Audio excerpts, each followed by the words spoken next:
Chào các bạn. Bây giờ mình sẽ đọc về phần luyện âm.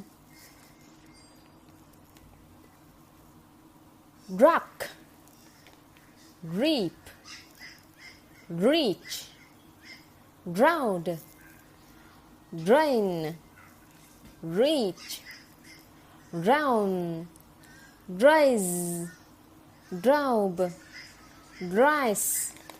Tiếp đến sẽ là phần phát âm. R, corn, far, art, heart, car, early, girl, her, cheer, fear, dear,